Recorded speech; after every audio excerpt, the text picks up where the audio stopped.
الفاظ بھی تھے اور سلاسن کا لفظ بھی ہے، 3 مرتبہ حضور نے فرمایا الدین والنصیحہ الدین والنصیحہ الدین والنصیحہ سلاسن۔ تو یہ بھی بات سمجھ میں آتی ہے اصل میں کہ حضور کا عام قاعدہ یہ تھا، جیسا کہ حضرت معاذ بن جبل والی روایت میں ہم نے پڑھا کہ آپ نے حالانکہ اس وقت وہ ایک ہی آدمی سے گفتگو کر رہے تھے، تب بھی آپ نے ہر بات کو 3 دفعہ دہرایا، اور ویسے مجمع میں جب گفتگو کرتے تھے تو 3 دفعہ دہرانا ویسے سمجھ میں آتا ہے، اس لیے کہ لاؤڈ سپیکر تو تھا نہیں، وہ داہنی طرف رخ کر کے فرمائی وہ بات، پھر سامنے رخ کر کے فرمائی وہ بات، پھر بائیں طرف جو لوگ بیٹھے ہیں شاید انہوں نے نہ سنی ہو جب آپ کا رخ ادھر تھا، تو 3 مرتبہ آپ دہراتے تھے۔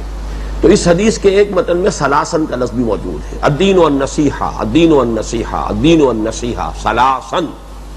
قلنا، ہم نے یہ کہا، لمن، کس کے لیے نصیحت، کس کے لیے خلوص، کس کے لیے اخلاص، کس کی خیر خواہی، کس کے ساتھ وفاداری؟ قال للہ ولکتابہ ولرسولہ ولأئمۃ المسلمین وعامتہم، رواہ مسلم۔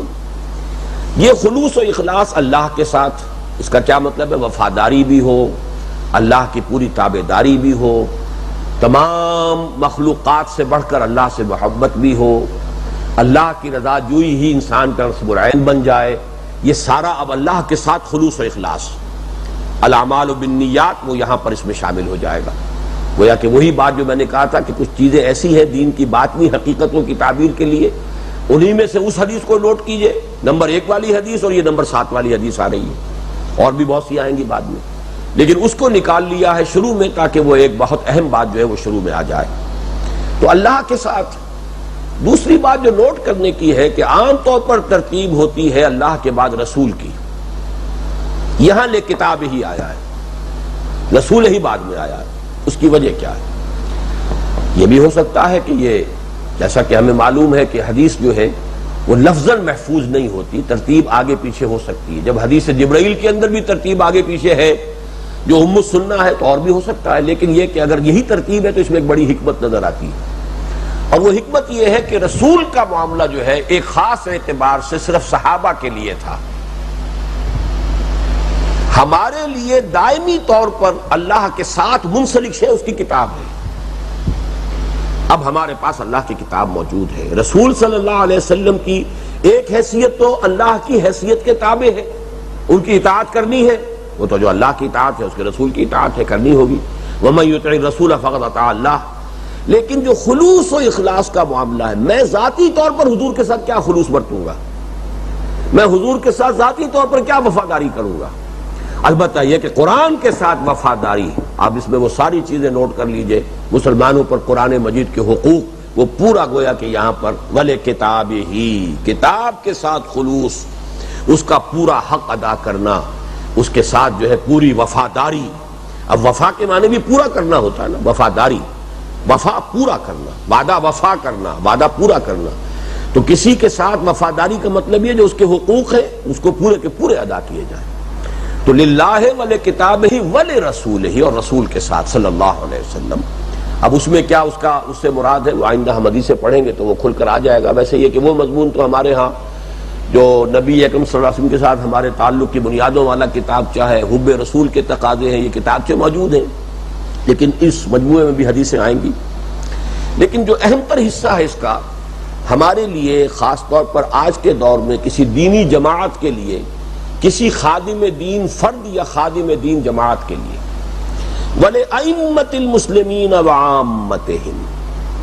یہ خلوص اور اخلاص اور وفاداری اور خیر خواہی، یہ مسلمانوں کے ائمہ کے لیے بھی اور مسلمانوں کے عوام کے لیے بھی، اور یہاں عوام پر ائمہ کو مقدم کیا گیا، وَلِأَئِمَّةِ الْمُسْلِمِينَ وَعَامَّتِهِمْ۔ اس کی وجہ کیا ہے؟ یہ بھی بغیر کسی سبب کے نہیں ہے، ترجیح بلا مرجح نہیں ہے، جس کے ہاتھ میں بھی مسلمانوں کے معاملات کی باغ ڈور آ گئی ہے، صحیح آئی ہے، غلط آئی ہے، اچھا آدمی ہے، برا آدمی ہے، لیکن بہرحال قسمت تو اس وقت اس کے ہاتھ میں ہے نا، وہ کوئی غلطی کرے گا بیڑا غرق ہوگا، اس کو کوئی صحیح بات کہہ دیں شاید اس کے دل کو لگ جائے تو قوم کے لیے، ملک کے لیے،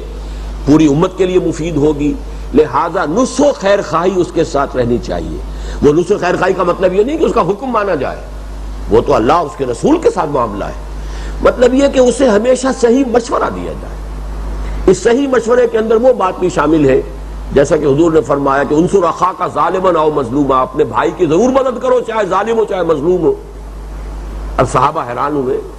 کہ ننصرہ مظلوما فکیف ننصرہ ظالما. حضور یہ تو سمجھ میں آ گیا کہ مظلوم ہونے کی حالت میں ہم اس کی مدد کریں، ظالم ہونے کی حالت میں کیسے مدد کریں؟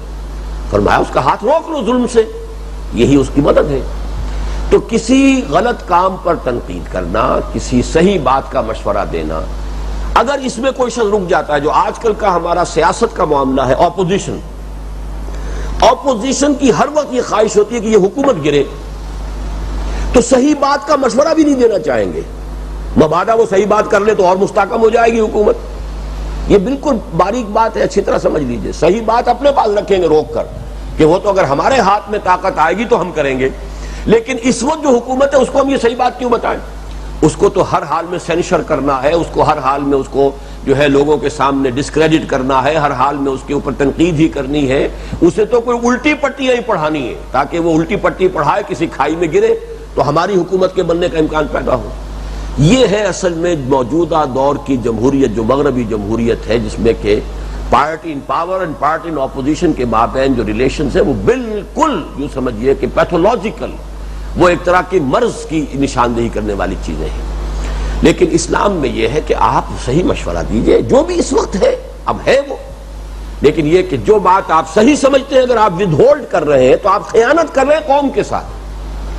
آپ نے اس وقت کی حکومت یا جو بھی جس کے ہاتھ میں زمام کار ہے، آپ نے اگر اس کو صحیح رائے نہیں دی، وہ مانے نہ مانے اس سے آپ کو کوئی سروکار نہیں، آپ کے اوپر کوئی اس کا الزام نہیں مانتا نہ مانے، مان لے تو بہت اچھا ہے. اللہ تعالیٰ آپ کی اس رائے کے ذریعے سے کوئی راستہ اس کو سجھا دے اور ملک و ملت کا خیر کوئی اس سے وجود میں آ جائے.